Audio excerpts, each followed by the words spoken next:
and not necessarily those of this station, its staff, management, or sponsors. Are you a family caregiver? Are you caregiving for someone who can no longer take care of themselves? Are you overwhelmed?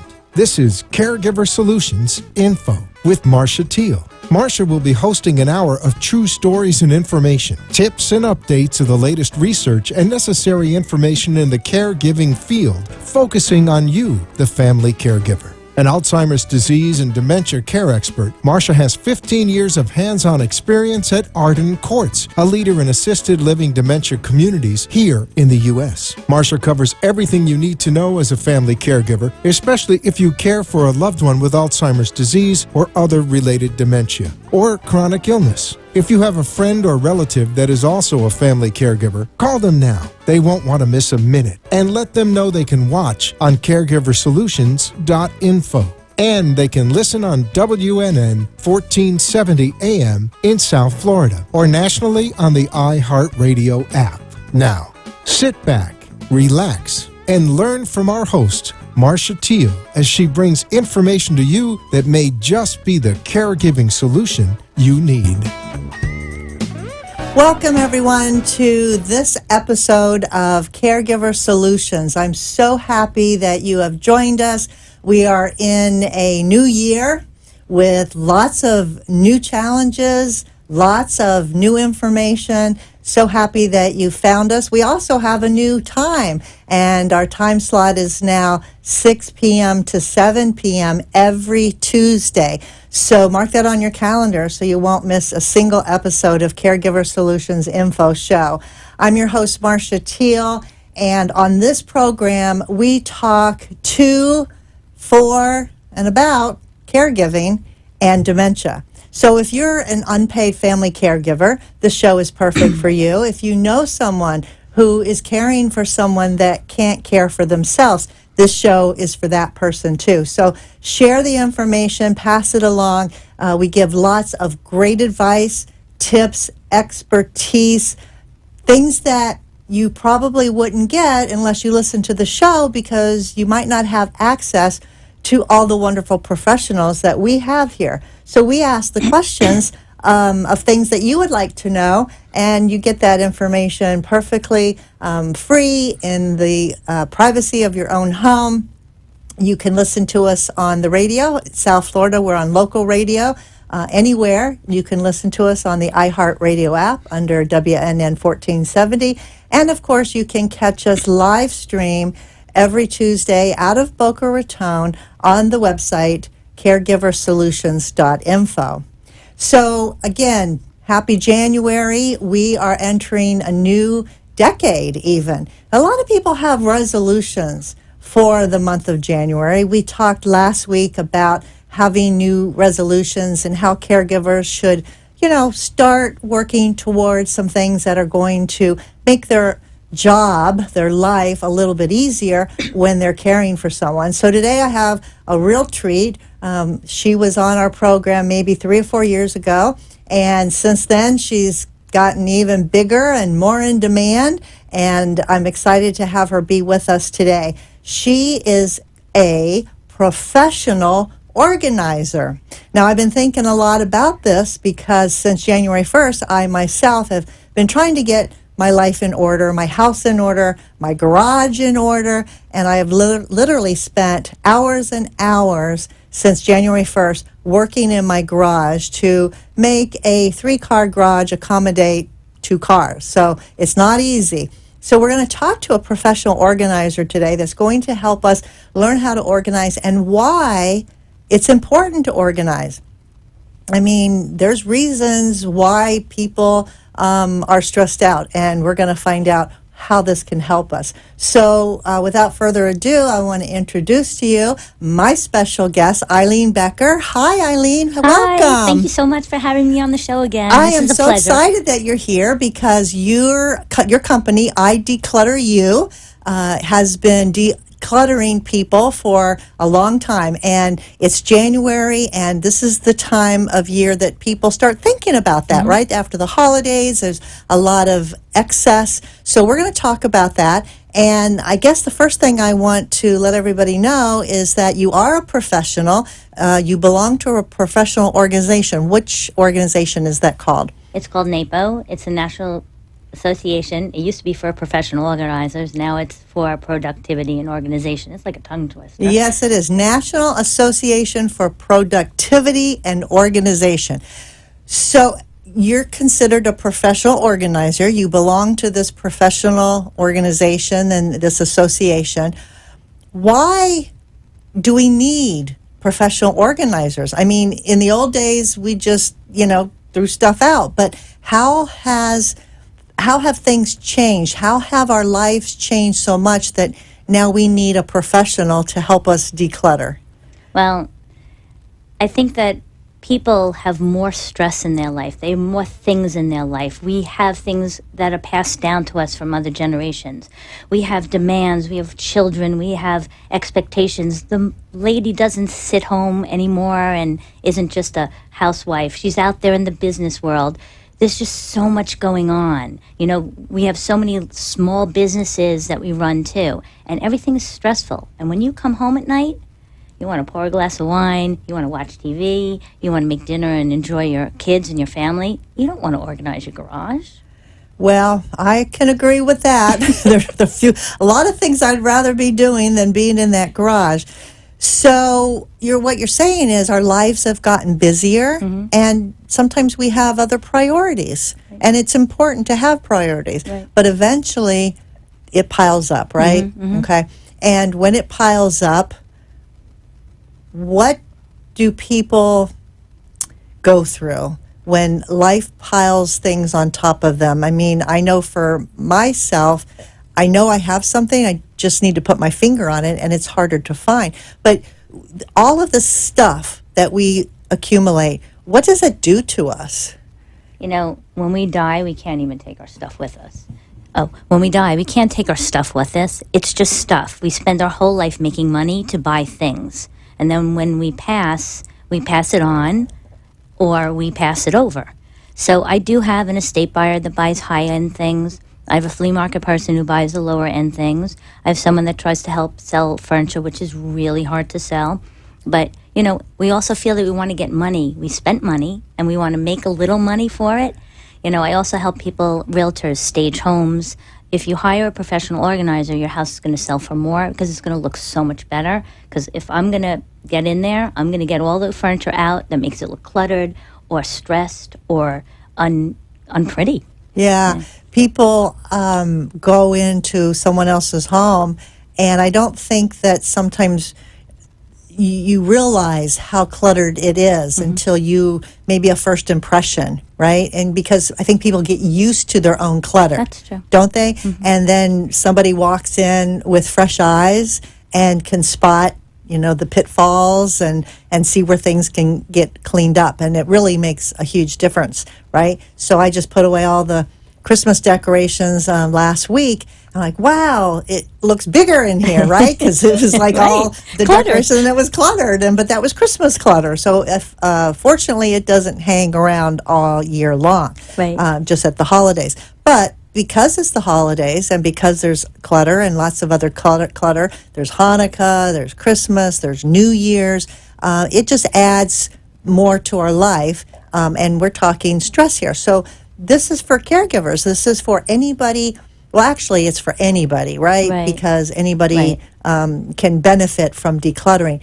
But I think with caregivers, because they have so much stress already in their life for caring for others, and their time is limited and their patience is limited, I think the fact that if they're disorganized and they have too much stuff, I think it just adds too much to their plate, and it just gets them sometimes to the breaking point. Right. So that's where you come in. And I'm so happy that you're here. We're going to talk about how we declutter, why we need to declutter. So how long have you been doing this in this business? So February 16th will be 11 years. Congratulations. That's a long time. As for starting a new startup, a business, and 11 years, like I mentioned before, you're bigger and better than ever because word's getting out, people see good results, you're growing, and I think it's wonderful. But how did you specifically get started in this business? Because I don't think it's something you wake up one day and say, I'm going to help people clean their houses up, right? I mean, how did it happen for you? So I grew up in a home that was a little on the OCD side. So I like to have everything in order, because when things are in order, you're in order and you're less stressed. So in college, people asked me to help them decorate, to do their closets and stuff, because mine was always color coordinated and everything was pristine and perfect. I love folding. I know that's strange, but I love folding, and I love when everything's lined up perfectly. So I also was a preschool teacher for 18 years, and I set up a lot of classrooms, and I set up some schools in Manhattan. And then I worked here at B'nai Israel for a while, and then after I left there, a friend asked me to help them organize their house. So we took a couple of days. We went through every part of the house. I even found a $500 check for them. And her husband came home and said, my God, I'm a hoarder now. You need to do this as a company. You're phenomenal. It's your calling. So I Declutter You was born. Oh, wow. That's a great story, because you have natural abilities. It's in your makeup to want to be organized. Yeah. And some people I have to be. You I have to really- be. yeah. So it's something that you were trained or brought up as a child, and it stuck with you. And I think sometimes, that is just part of who we are. We're either that type of person Or not. And sometimes in between. Right. I hope to say that I'm maybe an in-betweener, if that's possible. So this is great, and we're going to talk about how we do this, how Eileen can declutter you, which is the name of her company, I Declutter You, and how she goes about it, and the process, because believe it or not, people don't like to get rid of their stuff, do they? It's hard. It is hard. So we're going to talk about that, but we're going to take a quick commercial break first, so we'll be right back.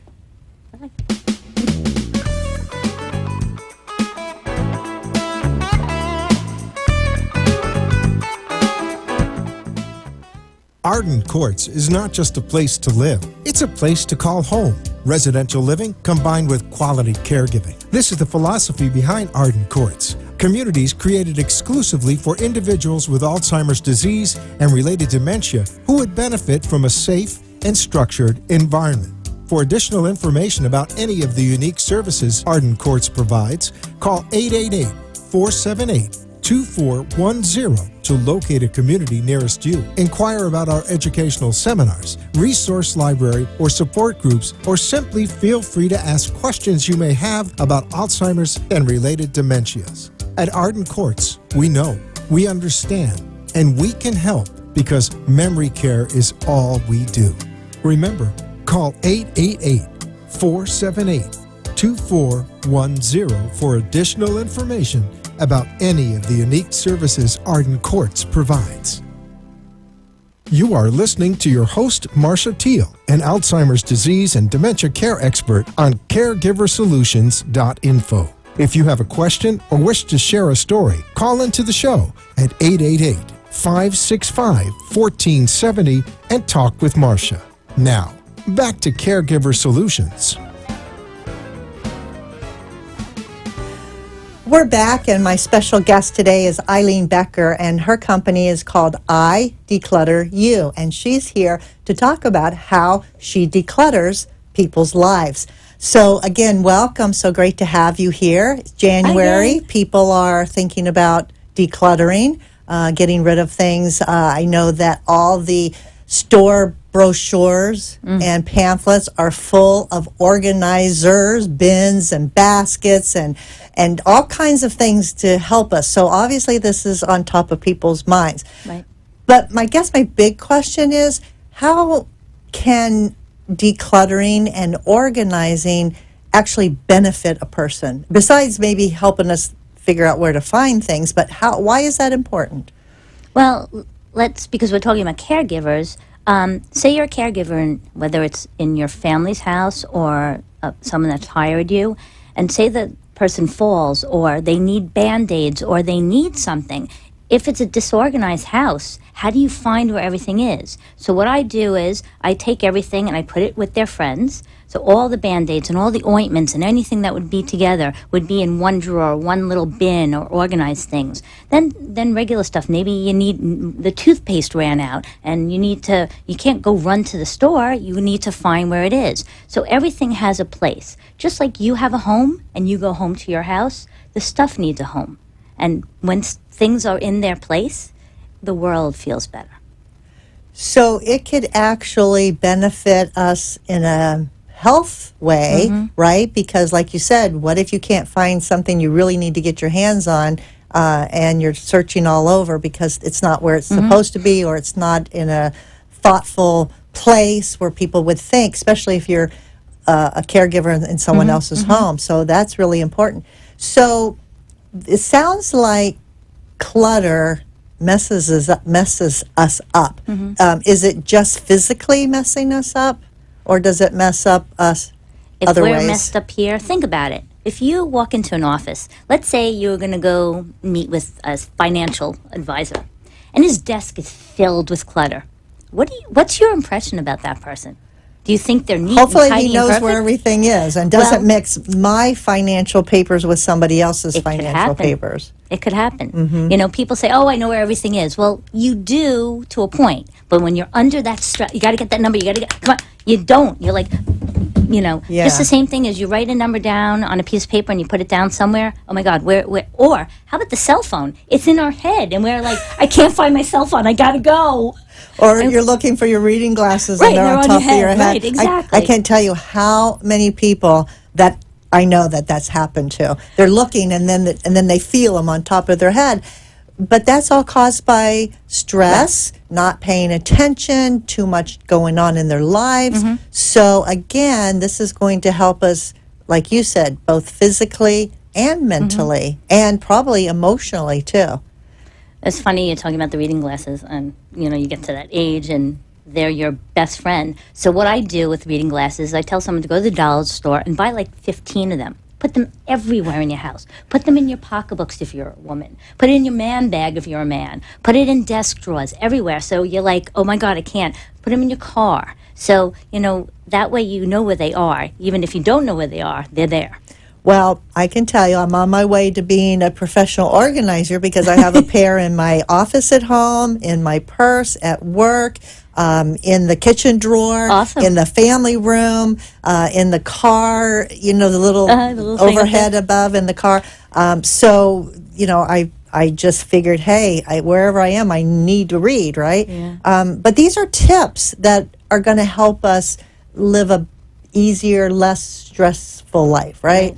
So that's your job, is to help people get de-stressed, decluttered, and at the same time then have, and I'm sure that you have stories of people that talk about the emotional part. Have you had anybody that was either on an emotional breakdown because they had too much clutter, and or somebody that was just overwhelmed and relieved once they got rid of the clutter? Is it the same person, or do you have different stories, or what can you share about that? So yesterday, I was working with a lady who has way too much stuff.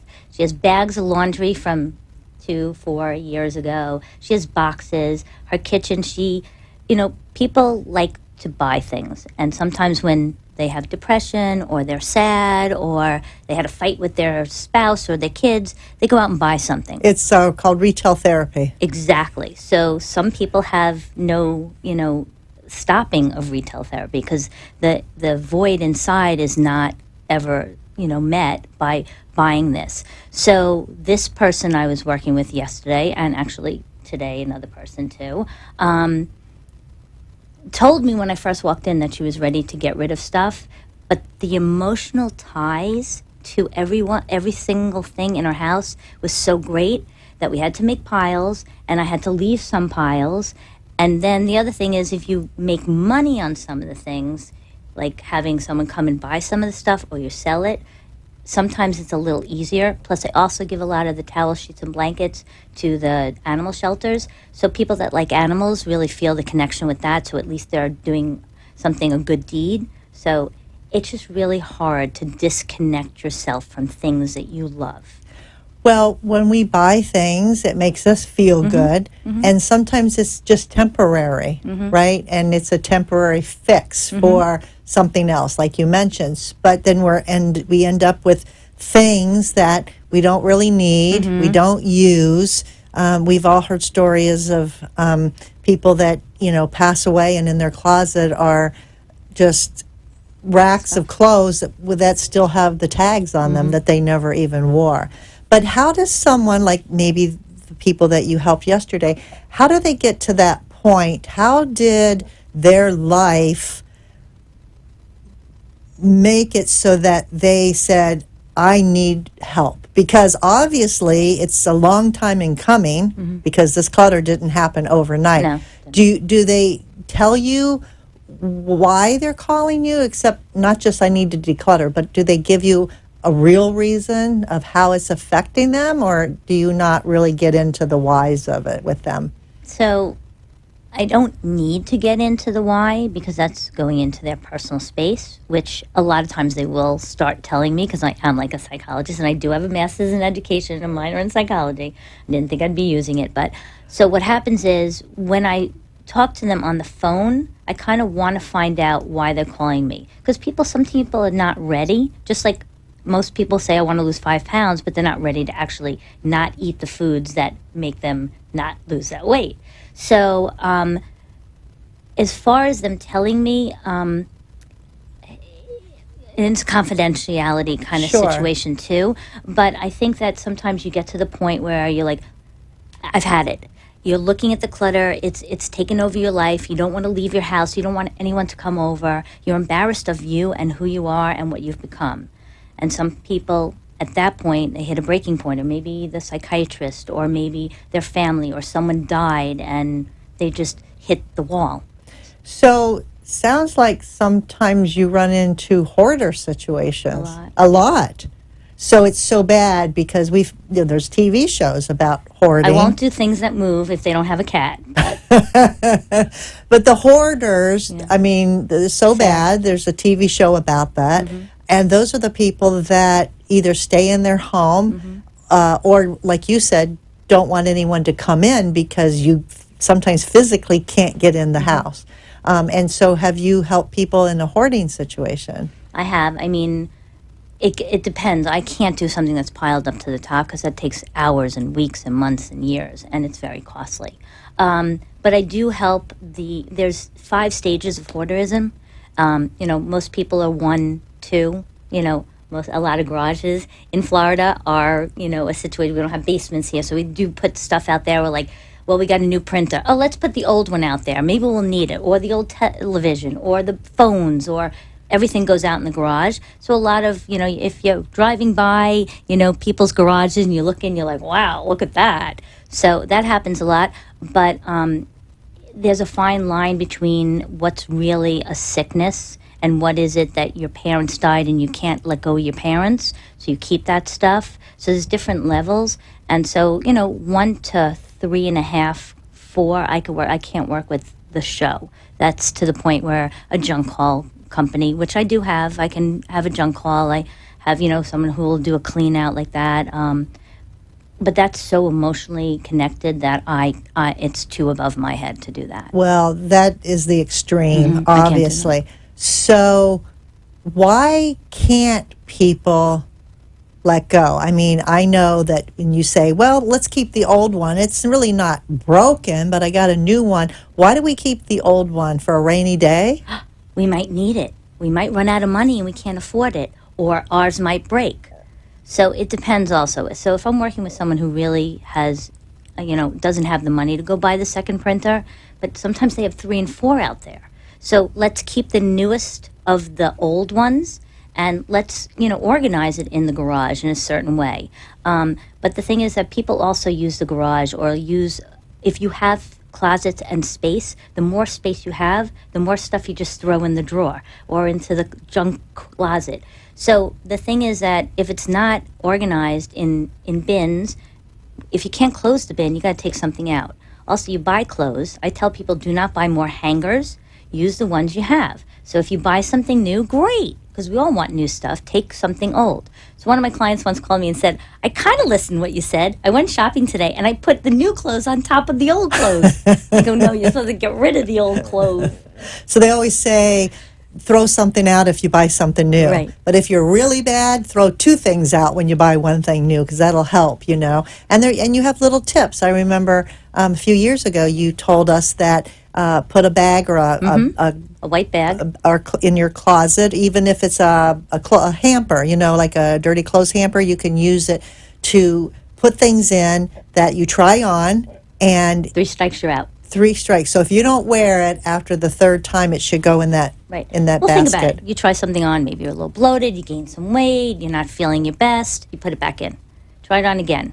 All right, you know, the third time, it's not your style, it's not your shape, it's not your color, it's probably never going to fit. Unless you're going to go out and lose a lot of weight. And then if you go out and lose a lot of weight, don't you want to go out and buy new clothes? Sure. For your new body? But what if you're emotionally attached to it? What if it's something that you're holding on to, like your mother's wedding dress, Okay. or a pair of jeans that you wore to Woodstock, or Okay. something like that, that you know you're not going to use it, but why do we keep it? So then we'll find something functional to do with it. So your mom's wedding dress, cut it up. I know there's a long time ago there was a woman that actually took wedding dresses and made napkins out of it. You can make a pillowcase out of it. You can use it for something. So my comment to clients are, if you take your mother's dishes, your mother's wedding dress, whatever, it's in a box in a closet. Sure. What is that doing for you? How are you connected to that? My thing is, if your mother drank out of that mug and you have a connection to your mom, so use that mug for pencils, use that mug to drink out of, use it, put it on the shelf.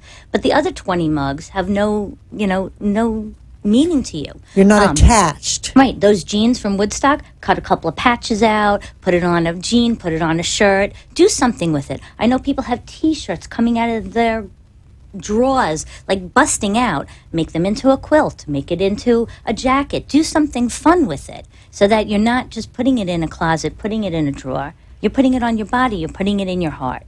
So recycle. Yeah. You're talking Reuse, about yeah. reuse, recycle, repurpose. Right. So I heard you say the word function. So is it all about functionality? Because what if something really doesn't have a function per se? It doesn't really do anything, but it makes us smile when we look at it. What about those kinds of things? So then that, I pick my battles too.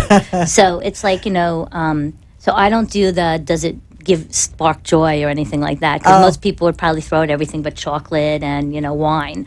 But besides that, if it reminded you of happy memories of your family or a friend or a spouse, or people pass, and so you feel in the beginning that you need to hold on to all of it, and that's fine in the beginning, but you're not ready to get rid of it. But when you're really ready and that stuff is causing stress and causing your life and impeding on your life, where you can't let people in your house, or you can't go out, or you can't find things, then you really need to find the real parts of what, of the set of dishes. Maybe use it for, incorporate the large plates into your serving.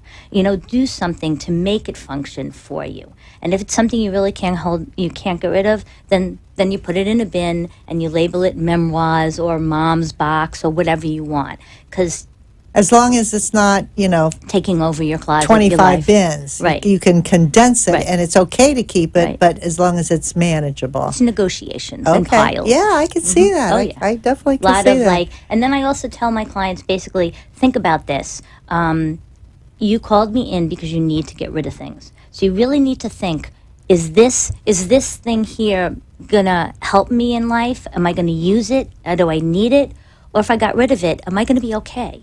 And you how know? much am I going to really miss it? Right, Yeah. because, a lot of things that are in the box, and I ask people, what's in that box? Oh, I don't know, but I know I want it. Well, I'm going to continue on that line in just a moment. We're going to stop. We have a sponsor break, and stay with us, because we're learning quite a bit here about organizing and decluttering our lives to reduce stress. So stay with us. We'll be right back.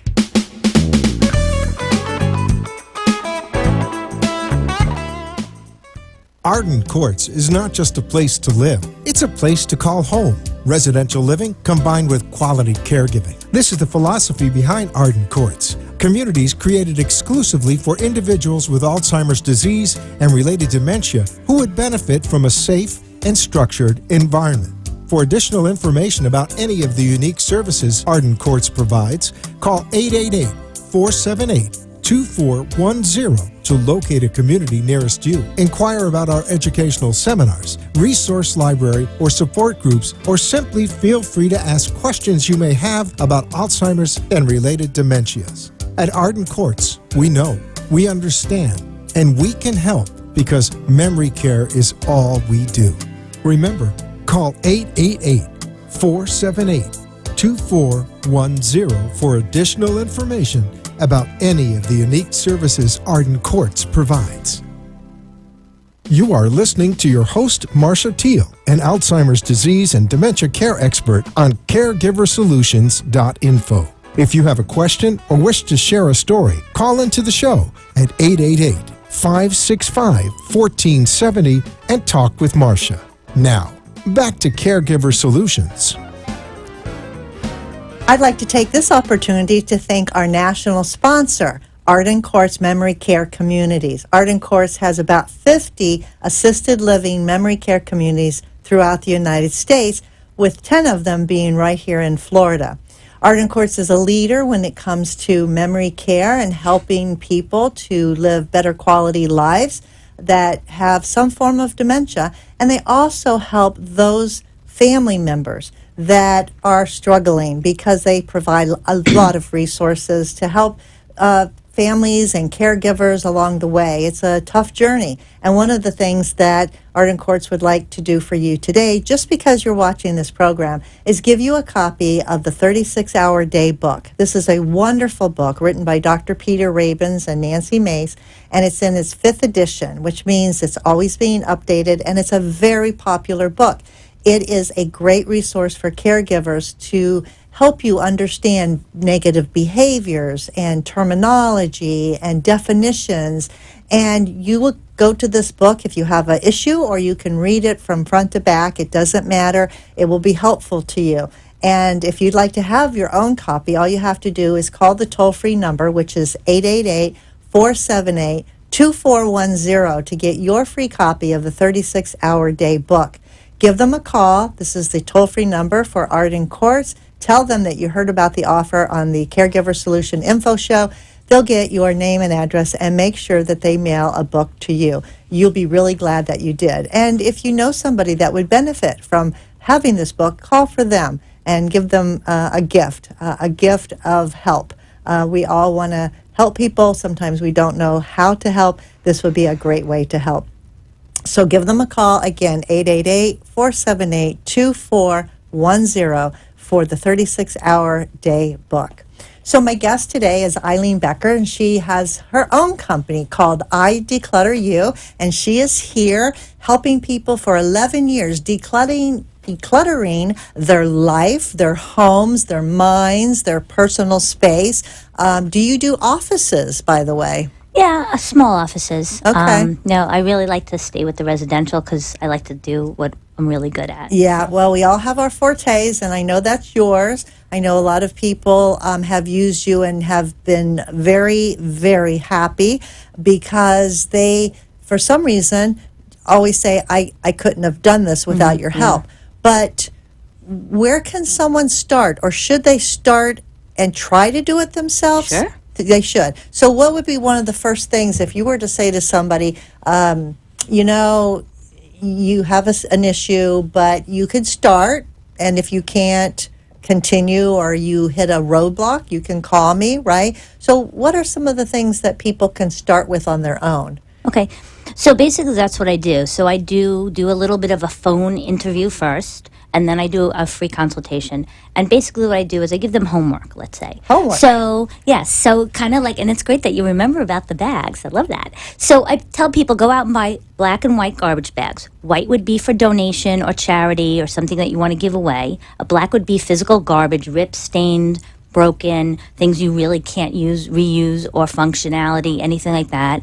A box maybe to pack up some stuff if you want to send it to your kid in college or somebody far away. And basically, we all know what we love and we all know what we really don't need. Because life is really 20/80, and we use 20% of our stuff 80% of the time. Then we have a wedding or a function, so that's some of the stuff that we might not use in our closet except once in a while. But the thing is that we know what we will always wear because we all buy the same things. We all gravitate to the same things. When you go shopping, you usually buy the same kind of things, but the newer version, because the designers don't continue to do the same thing every year. They change it because they want you to buy their new products. So basically, you go in your closet, and I say, when you see something that you haven't worn and it's out of style, you don't like it, throw it on the floor. But it might come back in style, Eileen. But it's going to come back different. Unless it's army fatigues. Never, ever get rid of army fatigues. They are vintage, they are antiques, they are awesome. Whether they have shoulder pads, it doesn't matter. Whether they're cut funky or not, they always are cool and you can wear them. But what about those jeans that I absolutely love, and I'm going to get in them someday because I love them. And, when they do come back in style, the bell bottoms, I'll already have them. You know how you can keep those pants and not worry about if they're not going to fit your butt? Cut the bottoms and you can have that sewn on to a pair that fits you up here. Or cut them off at the knee or higher, however you And like, sew and make 'em on. shorts, but make shorts out of them. Well, if they don't fit up here. Oh, okay. Yeah. But if you love the bell-bottom part, cut that bell-bottom off, and you can now take it on, sew it on, you bring it to a tailor, and have them sew that part onto another pair of pants. Wow. There's always a way to find somehow. It's just my brain works fun. It just thinks of really great options, and I'll blurt it out until the client says, "Oh yeah, I'll do that." So it's like you're thinking on the spot, Yeah. literally Yeah. about this. You're so creative. You're so good.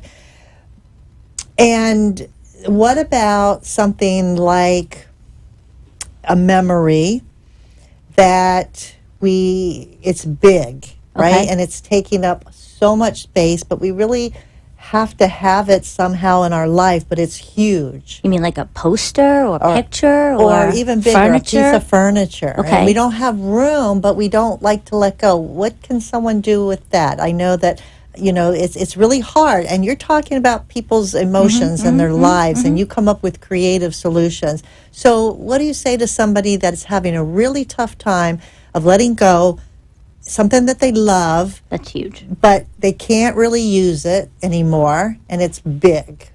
So find a family member that maybe can use it. That's a number good one. idea. Number two, Pass it along. if it's, let's say, a couch, take a couple of pillows and use them on your couch. So it's still bringing in some of it. If it's a big painting or whatever, maybe you can have it cut down to size. I have a client that had a pillow made, and she spent a lot of money on it, and she's loves horses. So I said, let's cut this part around, bring it to Michael's, have them frame it, and make a print for your wall. So somehow thinking about how to bring it back into your home. So that was one thing. Or if it's a big picture, you could hang it in the garage. I mean, we have lots of wall space in the garage. You can hang it up on the ceiling. If you can't get rid of it, we'll find somewhere to put it. I am laughing. But that's part of it. I'm funny. I'm interesting. I make. But I'm laughing at myself Oh. by what you're saying, because I told you I've been in the garage for the last week and a half, ever since the first of the year. And I actually hung, it was framed, but I actually hung a picture in my garage. Awesome. And I thought, why not? It's as you come into the house, Right. like you're bringing in groceries. And it was a very inspirational picture. Well, that's even and better. I thought, well, that's going to make me smile. And I really had no place in the house, but I thought, I'll hang I can it hire you. after I get it decluttered. But so there's also, I read in a magazine or something, take a picture of it. Yeah. If you can't keep it, Right. keep a photo of it. Do you ever tell Yeah. people to do that? Yeah. So I try to repurpose it or reuse it or whatever. And if not, yes. I mean, another big thing is children's work, artwork, and their stuff from school. And being a preschool teacher, I understand what you should keep and what you shouldn't. Things Especially that can't- grandparents, right? We're talking about caregivers, Oh, yeah, and so many yeah. of them are grandparents that Their grandchildren live far away, so they're always getting things mailed to them, or when they get together, they make a special picture. So they get piles of things from their grandchildren that they want to keep, but it gets to be too much. What do they do about that? So for the grandparents, maybe the grandchild could come over and they can cut up the stuff and make a big collage and then frame that. Also, another thing is you could take pictures and put it in an actual like a book, and put it together. And what I also say is keep things that came from the child's heart. What they wrote, anything teacher directed, a ditto, something like that. They just drew lines, or how many fingerprints can you have, footprints can you have, coloring and swats. You want to keep what really means something. You want to keep something that also, like when you're doing it with your kids, you want to keep something that means something to your kids. Not something what means, that they wrote too, right? Something that so what I say to people is, if this was your project and I gave it to you 35 years later, would you want this, or would you say, Mom, what'd you keep this for? So just keep that in your mind when you're looking at something that is not something that came from the heart of the child. So just recently I talked to someone who has so much stuff, and they said that they've been trying to get around to calling you. They're just not ready. Like you said, you have to be ready. But she has all the stuff, right, from her, like you said, her mother passed down, her grandmother passed down. She has all this stuff. And I said, well, when we all die, then our kids are going to inherit it. And so she said, my kids won't want it. And she said that she doesn't have nieces or nephews or whatever. And I have boys, and I don't think boys are as sentimental as girls necessarily. So boys don't want it. So, think about that too, right? Because if you're holding on to this and you treasure it, but the next generation might not. So what does that say? Are we just keeping it so that they can throw it out for us when we die? Well, it's sad because also there's such a saturated market right now of things on eBay, OfferUp. Every day you hear of a new app to let it go, another app to sell stuff. But there's not as many people buying because there's so much out there.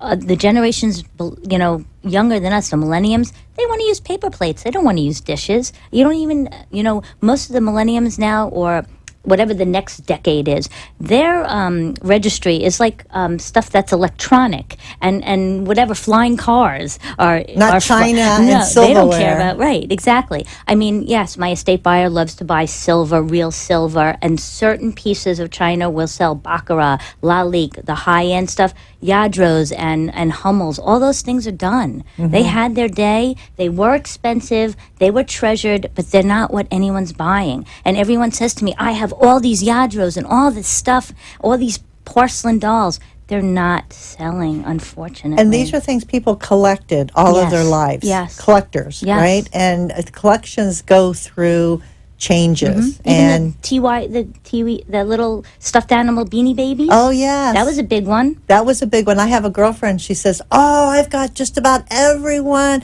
and I'm waiting to sell them. I think she's going to be waiting a long time. Yeah. I mean, maybe in 100 years from now they'll come back. They might, I don't know, but it's hard, and that's part of my job too. I do have a flea market person that will buy some stuff for pennies on the dollar. She counts up the items and gives you maybe 50 cents or $1 for the items. But at least you get something, because now that the laws have changed about the write-offs, you have to at least write off $25,000 or more to really get anything for a receipt for charity, which has really made it more difficult. Not only that, the garbage, the sanitation has ruined my business too. How's that? Because now they have those big garbage pails that the guys sit in the truck and the arm comes out and puts it. I can't put out 20 bags of garbage anymore like I used to. So things are changing every day. Yeah. So it's hard. So it's really something. You mentioned a second ago about a book or a magazines, because people collect those. And I've seen people that have stacks and stacks of magazines. That seems to be something that people hang on to because they're going to get to it. They're going to read it later. Yeah, they're going to read it. So how does that work? Because I'm sure you've run into that. So it depends on how many years we're going back. I mean, I've been in homes that it's back down to the 90s, or I'm just talking about more recent, basically cut out a couple of articles, staple them together, leave them in the bathroom. A lot of people like to read in the bathroom. But you don't need the whole magazine, just a few articles that you kind of bought the magazine for. Okay. Another thing you can do is take pictures. And when you're sitting on, on a plane, or you're waiting at the doctor's office, you can then take out that article and read it because you've captured, and you can open it up on your phone. Okay. There are things you can do. Also, stop those subscriptions. Call and say, I've had it. No more Crate and Barrel coming to me. I think I think it's FOMO, fear of missing out, because yes. people are afraid if they don't read that whole magazine, they're going to miss something. They're not going to be in the know. And Right. I think, again, that ties to a psychological issue, which ties to the reasons people collect and keep things. So it's all very... Also, mail. How many times a week do you get an advertisement for a credit card? Open up a new bank account. We'll give you money. They're buying you to read that piece of mail. I mean, mail is a real problem. We had a discussion on one of Freddie's other shows about mail, how it causes me to have a good job. Yeah, because you need to go declutter it. Well, we're talking about these things and things to what to keep, what not to keep, and again, helping caregivers, right, to focus. So a couple things have come to my mind. Speaking about the mail, I get all that junk mail. I open it up. There's always credit card offers in there, right? And you'll have a piece of plastic that actually looks like a real Right, credit card, right. and it might say your name on it, Right. where it's supposed to be really your name. But what I do with those, I've done for many, many years, I will tear up everything else and shred it, but I'll keep that little piece of plastic. And I'll collect them, and I keep it in my drawer at work. And when I'm talking with a caregiver who has a spouse, a male spouse, that likes to carry a wallet, but shouldn't be carrying the credit cards around because they don't know what to, they're not safe with them, and they might lose them, and they might buy something they shouldn't, or they don't understand the value of a credit card. The caregiver, the wife, she can take the real credit card and put the fake ones. Oh, that's so nice. And I then love they that. feel that, okay, I still have credit cards in my wallet. So that's what I do with those. So if you're a caregiver and you're getting those, that's a little tip for you that you can... You want me to save a whole bunch for you? Sure. Okay. Yeah, we can always use them. I can put that on my Facebook page. Okay, All there's right. a tip for you. And then also I was thinking about when you said about folding, and there are a lot of people that obviously have been diagnosed with early stage dementia. They're younger, right, and they're higher functioning, so they can help with a lot of things. And we try to educate people to say, let a person who has memory loss, let them be as independent as possible, because it makes them feel good. It improves their self-esteem, Yep. right? So you want to declutter their lives as well, so they can be a little bit more organized and more functional. So think about decluttering and making their choices easier, because literally, if you have dementia, I mean, you don't even have to have dementia. You can look in your closet and you're like, whoa, look at all these choices. But if you do have dementia and you open up the closet and you have to figure out, what am I going to wear today? And you have hundreds of choices. Way too. It's too much. It's too overwhelming for a person with dementia, because they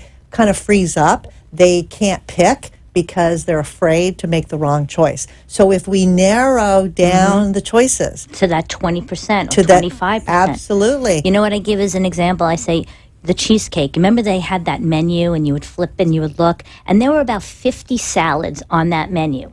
Who even has time to look through to see, does this one have the goat cheese? Does this one have the walnuts? Wait, this has the pecan. It's so confusing. You say, can I just get a Caesar with grilled chicken on it? I can't read your menu.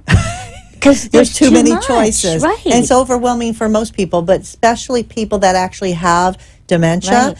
It is so overwhelming. They don't need to look at half a dozen pair of sneakers. Give them two choices. Right, You want to right, wear the white exactly. ones, or you A want to or wear B. the black ones, Right. right? And then, if you have to, put the others aside, put them in a bin, put them away, and then when those wear out or get messed up, Right. then you can replace them. So some tips for caregivers, because it's not just the caregivers that are stressed because of all the stuff and it's people. weighing on them, but it's for the people that actually have the memory loss, Right. because they can benefit also from having simpler, less decluttered lives. Right. And I've actually seen it happen where a daughter came into town and she wanted to fill her mother's room at the assisted living with all the stuff that the mother much had in her stimuli. house.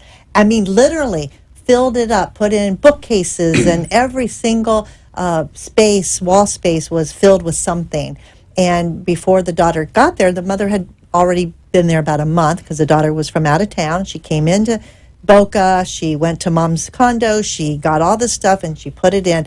Do you know there was a remarkable increase in the mom's anxiety level I bet. when the daughter got done filling her place, this space No, with the stuff? Because the mom said, what do I do with this? What am I supposed to do? She felt like she needed to do something. It was too much for her. So after Too much stimulation, too. yeah, too much stimulation. Right. And she just felt anxious. So eventually we talked to the daughter and she came back down at some point and took it away, and mom was better. It simplified her life. It made her feel free or less anxious. Yeah. And if I hadn't seen it for myself, it would have been, it's hard to believe, Right. but it really does make you feel peaceful, right? More Right. peaceful Right. inside.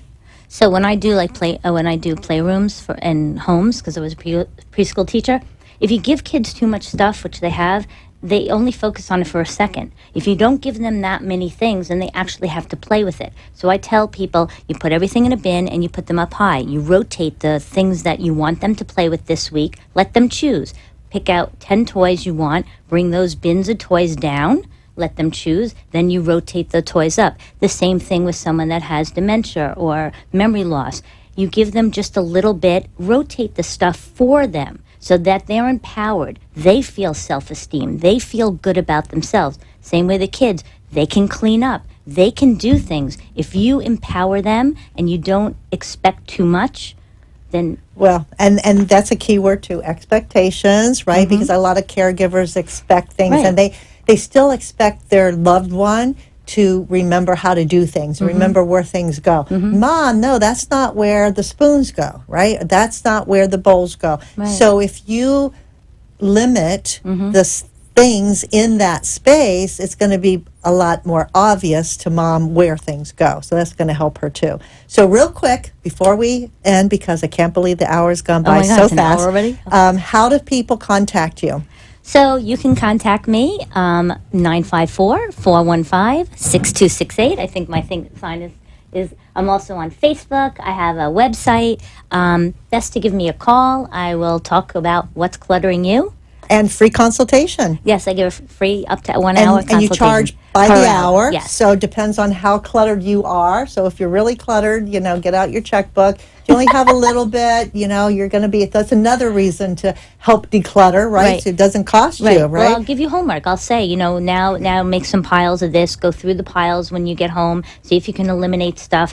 I don't want you to pay for things that you can do on your own. You can empty out the garage. I'll help you go through it. You can take the stuff out and put it with his friends. I will help you do everything else. So if you need to declutter your life, your house, your garage, your closets, your peace of mind, call Eileen at I Declutter You, 954-415-6268. Tell her that you heard about her on the Caregiver Solution Info Show, and you will be so glad, and your life will be so much better when you declutter. Also, don't forget to call to get your free book of the 36-hour day, and that number is 888-478-2410. I know it's adding something to your life, but you can read it and pass it along to somebody, right? So if you got a lot of books, read them and pass it along. Take what you, what was that saying? Keep some and get rid of the rest. Save some for later. Say something Now and like later. that. I don't know. There's some saying about that. So these Faith are, Farm will take books. They're the only charity that really does. is that take right? books. Okay, so we know. So thank you for watching. It's been a pleasure for you coming back So and fun. talking and helping us in January, the Declutter Month, right? And I hope we've inspired some people. I know you've kept my energy level going. I'm going to finish that garage hopefully this weekend. Call me if you need any tips. I definitely will give you a call. And you all have a wonderful week. Don't forget, we'll be back next week, same time, same place, 6 o'clock p.m., Tuesday Eastern Standard Time. And in the meantime, don't forget, give somebody a hug because they need it and so do you. Aww. Take care, and we'll see you next time. Bye.